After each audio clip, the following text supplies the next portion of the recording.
రీసెంట్‌గా మీరు అంతకుముందు కూడా మా అధ్యక్షుడిగా పనిచేశారు. అవును. ఇప్పుడు చాలా అసోసియేషన్‌లు కూడా మీ అన్నీ ఉన్నారు మీరు దాంట్లో. అయితే ఇప్పుడున్న నేను ఇందాక నుంచి అడిగే దాని గురించి ఇప్పుడు థియేటర్ల బంద్ గురించి కానీ, దీని గురించి కానీ, కళ్యాణ్ బాబు గారు అలా మాట్లాడటం దాని గురించి కానీ మీరు ఏం చెప్తారు అంటున్నాను. కాదు, కాదు, కాదు. నా నేను అబ్జర్వ్ చేసిన దాని ప్రకారం అండి, ఇది ఇట్ వాజ్ మిస్‌గైడెడ్.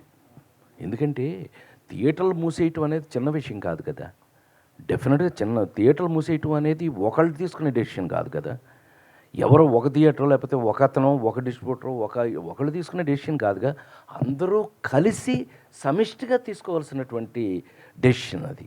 ఆ డెసిషన్ ఎవరో ఒకళ్ళు అనవసరంగా దాన్ని మిస్‌గైడింగ్‌లో తప్పు విధానంలో దాన్ని బయటకు న్యూస్ రావడం వల్ల అది తప్పుగా తీసుకోబడింది. చివరికి అది నిలబడలేదుగా. ఇవాళ అది నిలబడలేదుగా. మా పవన్ ఫీల్ అయ్యాడు అని అంటే అది జెన్యూన్. తను ఎందుకు ఫీల్ అయ్యాడు అని అంటే ఇదేంటి నా సినిమా రిలీజ్ ముందు ఈ మాట ఎవరన్నా కానీ దానికి కారకుడు ఎవరో పట్టుకోవాలి. ఇప్పుడు నువ్వు మీ పని అది మీరు పట్టేస్తారు ఎలాగో. అది ఎవరో కారకుడు వాళ్ళని పట్టుకుని ఎందుకు జరిగిందో తెలుసుకుంటే కనుక ఇది క్లియర్ అయిపోతుంది. నాకు తెలిసి రన్నింగ్ థియేటర్స్ సడన్గా బంద్ జూన్ 1 నుంచి బంద్ చేశారనే మాట చిన్నది కాదు. అలా ఇంకెప్పుడు జరగకూడదని నేను కోరుకుంటున్నాను. ఏది 48 సంవత్సరాలుగా ఇండస్ట్రీలో ఉండి అలా పిచ్చి డెసిషన్ గబుక్కుని ఏదో ఎవరో అన్నారండి, ఎవరో అన్నది అందులోకి వచ్చేసింది. అది మీ అందరికీ ఎవరో చెప్పుంటారు, ఆటోమేటిక్గా మీరు వేసేస్తారు. మీకేముంటుంది, న్యూసే కదా మీకు. It's a news. ఆటోమేటిక్గా మీరు అందరూ న్యూస్ వేసేసారు. న్యూస్ వేసేటప్పటికి అది క్వశ్చన్ మార్క్ అయింది. ఇప్పుడు పవన్ కళ్యాణ్ ఒక బాధ్యత తీసుకుని ఎందుకు అట్లా జరిగింది కనుక్కోమని దాన్ని సీరియస్గా తీసుకున్నాడు. ఎస్, ఈజీనే డిప్యూటీ సీఎం అండి, నాట్ ఏ జోక్. మామూలుగా అవ్వలేదుగా. తను డిప్యూటీ సీఎం అయ్యాడు. ఇవాళ ఆన్సరబుల్ టు ఎనీబడి. పబ్లిక్ అందరికీ ఆన్సరబుల్ పొజిషన్లో ఉన్నాడు కాబట్టి దాన్ని సీరియస్గా తీసుకున్నాడని నేను అనుకుంటున్నాను. నాకు తమ్ముడుగా కాదు, నేను అతను సపోర్ట్ చేస్తాను మీరు అనుకోవద్దు. అతను పొజిషన్లో ఉన్నాడు కాబట్టి తెలుసుకోవలసిన బాధ్యత అతనికి ఉంది కాబట్టి బాధ్యత తీసుకోవలసిన పొజిషన్లో అతను ఇవాళ డిప్యూటీ సీఎంగా ఉన్నాడు కాబట్టి దాన్ని ఏదంటూ కనుక్కోండి, ఆపండి. Why it happened. ఇలా ఎప్పుడు జరగకూడదు, మంచిదే. ఎందుకు జరిగిందో తెలియదు కానీ ఇంకెప్పుడు ఇలా జరగకూడదు అనేది మాత్రం 100% ఒక మంచి decision. Hi sir. Sir sir నమస్తే సార్. నమస్కారం సార్ ఈ 48 ఏళ్ళ కెరీర్లో మీరు ఎన్నో అద్భుతమైన పాత్రలు పోషించారు, నవ్వించారు, ఏడిపించారు, అన్ని రకాలుగా ఆకట్టుకున్నారు ప్రేక్షకుల్ని.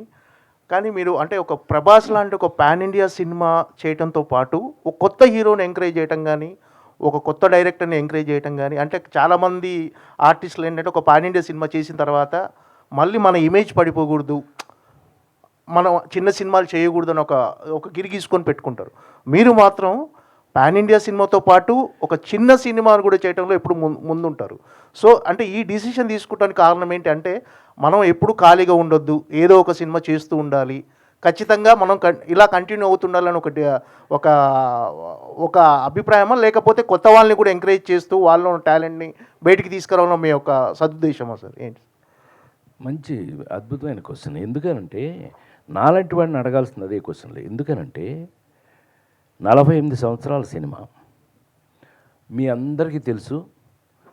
మీ ముందే నేను ఇక్కడున్న మీ రాజేంద్ర ప్రసాదే తమ్ముడు సెల్ ఫోన్ ఎవడు కనిపెట్టాడా కాదు, మీ ముందే నేను ఇన్ని సంవత్సరాల నుంచి నేను చెయ్యింది ఏముంటుంది మీకు తెలుసు కదా.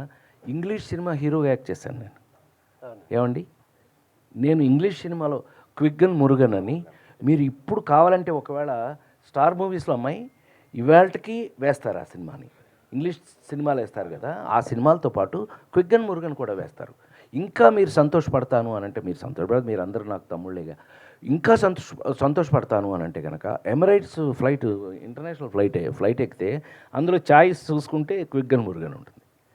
అది ఒక ప్రివిలేజేగా. సో అంతవరకు వెళ్ళి మీరు మంచి మాట అన్నారు. యాక్చువల్గా ఏమైందంటేనండి, 20th సెంచరీ ఫాక్స్ వాళ్ళు కదా, వాళ్ళు కొనుక్కున్నారు కదా ఆ సినిమాని. తర్వాత వాళ్ళు ఫ్రాంచైజ్ తీసుకోవడానికి ట్రై చేశారు. తర్వాత ఆ ప్రొడ్యూసర్కి వాళ్ళకి మధ్యన వచ్చిన ఏదో టెక్నికల్ ప్రాబ్లమ్స్, మనకు సంబంధం లేదు, మనకు తెలియదు కూడా. నాకు నిజంగా తెలియదు దాని గురించి. యాక్చువల్గా రన్ అయి ఉన్నట్టయితే ఈ పాటికి క్విగ్గన్ మురుగన్ 1 చేశాం కదా, 2, 3, 4 జరిగి ఉండాల్సింది ఈ పాటికి. ఆ 3 ప్రపోజల్స్ ఆల్రెడీ ఉన్నాయి. క్విగ్గన్ 1, క్విగ్గన్ 2, క్విగ్గన్ 3, క్విగ్గన్ 4 వరకు కథలు ఇవి ఇప్పుడు 2 రెడీ అయింది ఆల్మోస్ట్. ఈ సమ్మర్ అయిపోయిన తర్వాత స్టార్ట్ అవుతుంది అది. దీంట్లో కొత్తగా యాడ్ అయిన, ఇప్పుడు కొత్తగా తీస్తున్న సినిమాలో యాడ్ అయింది ఏంటయ్యా అని అంటేను ఆర్టిఫిషియల్ ఇంటెలిజెన్స్తో కొన్ని సీన్లు చేస్తున్నాం దాంట్లో. అది మీరు పోను తెలుస్తుంది. Thank you.